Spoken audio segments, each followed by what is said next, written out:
ఈరోజు నా జీవితంలో చేశాడు. నేను ఎక్కడి వాడిని, నేను ఏ స్థితిలో ఉన్నవాడిని, దేవుడు ఆ స్థితి నుంచి ఈరోజు ఈ స్థితికి నన్ను తీసుకొచ్చాడు అని దేవుని స్తుతించడానికైనా ఇష్టపడతాము, లేదా దేవుని కోసం ఏదైనా పని చేయడానికైనా ఇష్టపడతాం.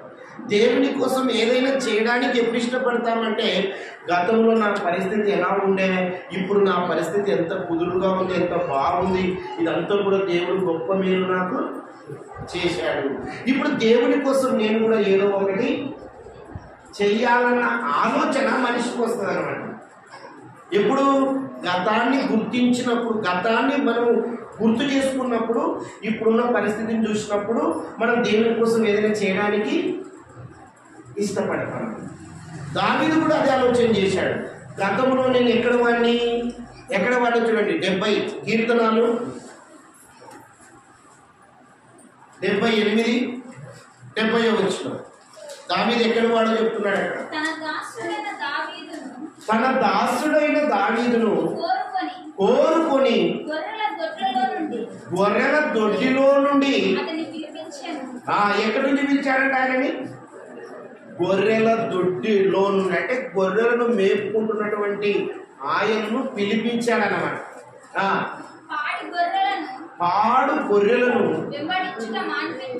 వెంబడించుట మానిపించి తన ప్రజలైన యాకోబు నుంచి వచ్చిన సంతానం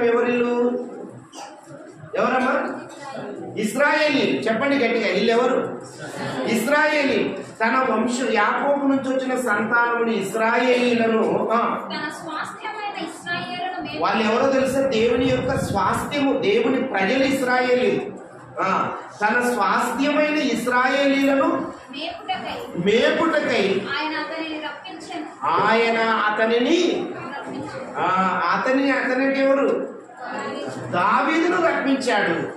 దావీదును రప్పించి సింహాసనం మీద కూర్చోబెట్టి ఇశ్రాయేలీలు, తన స్వాస్థ్యమైన ఇశ్రాయేలీలను పరిపాలిస్తూ ఉన్నాడు. పరిపాలిస్తున్నటువంటి ఆ కాలంలో దావీదు గతాన్ని గుర్తించి, నేను ఎక్కడో గొర్రెలు మేపుకున్నట్టు నన్ను కొనుక్కొచ్చి ఇంత గొప్పగా నన్ను కూర్చోబెట్టి సింహాసనం వేసి కూర్చోబెట్టిన నా ప్రభు, ఇంత మంచి ఇంటిలో నేను నివాసం చేస్తున్నానే, మరి దేవుని మందసం ఏంటి, డేరాలలో ఉండడం ఏంటి, గుడారాలలో ఉండడం ఏంటి అని ఆలోచన చేసి ఒక మందిరాన్ని కట్టాలని ఆలోచించాడు. ఎంత మంచి నిర్ణయం తీసుకున్నాడంటే దావీదు. దేవుడు కూడా ఎక్కువగా ఇష్టపడేది ఏంటంటే ఆయన మందిరం కట్టాలని ఆలోచన చేశాడు. చూడండి, చాలా సంతోషమైంది దేవుడికి కూడా. దేవుడు కూడా ఇష్టపడతాడు తన మందిరము కట్టడానికి ఇష్టపడినటువంటి వ్యక్తులకు, లేదా తన పని కోసం ఎవరైతే ప్రయాసపడతారో వారిని చూసి దేవుడు ఎక్కువగా ఇష్టపడతాడు అన్నమాట. ఎన్ని చేసినా కూడా ఆయన మందిరము కట్టాలని ఆలోచన చేస్తున్నారు చూడండి, అది ఎక్కువ సంతోషమైన. ఎన్నో ఆలోచనలు చేశాడు దావీదు, చివరికి ఒక మందిరాన్ని కట్టాలని నిర్ణయం తీసుకున్నాడు.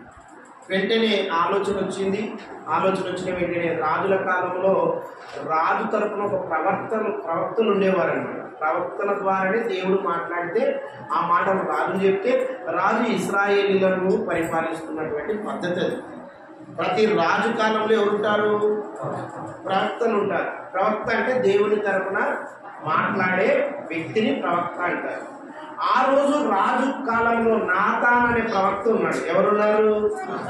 నాతాన్ అనే ప్రవక్త. దావీదు కాలంలో ఏ ప్రవక్త ఉన్నాడమ్మా? నాతాన్ అనే ప్రవక్త ఉన్నాడు. ఈ విషయం ఏదైతే ఆలోచన చేశాడో దావీదు, ఈ విషయం నాతానుతో చెప్తున్నాడు. అయ్యా, నేను ఇట్లా అనుకున్నాను, దేవుని మందిరము డేరాలలో ఉండడం ఏంటి, నేను ఒక మందిరాన్ని కట్టాలనుకుంటున్నాను, నువ్వు దానికి సలహా ఏం చెప్తావు అని అడిగాడు. చూడండి, ఆ మాట ఎక్కడుంది? దినవృత్తాంతముల గ్రంథము, సమూయేలు 2వ గ్రంథము, సమూయేలు 2వ గ్రంథం 7వ అధ్యాయం 1-2 వచ్చినారు. యెహోవా దావీదు చెప్తున్నాడు, యెహోవా నలుదిక్కుల అతని శత్రువుల నుండి ఆ దావీదుకు విజయం ఇచ్చి అతనికి నెమ్మది కలగజేసిన తర్వాత ఎన్నో యుద్ధాలు చేశాడు దావీదు. తర్వాత నెమ్మది వచ్చేసింది. నెమ్మది కలిగించిన తర్వాత రాజు అంటే దావీదు, ఎవరైనా దావీదు రాజు తన నగరం ఏంటంటే తన ఇంట్లో కూర్చొని తన నగరం యందు కాపురం ఉండి నాతానను ప్రవక్తను పిలిచాడు. పిలిచి నేను ఒక గొప్ప ఇంటిలో దేవదారు మ్రానుతో కట్టిన ఇంట్లో నివాసం చేస్తున్నాను.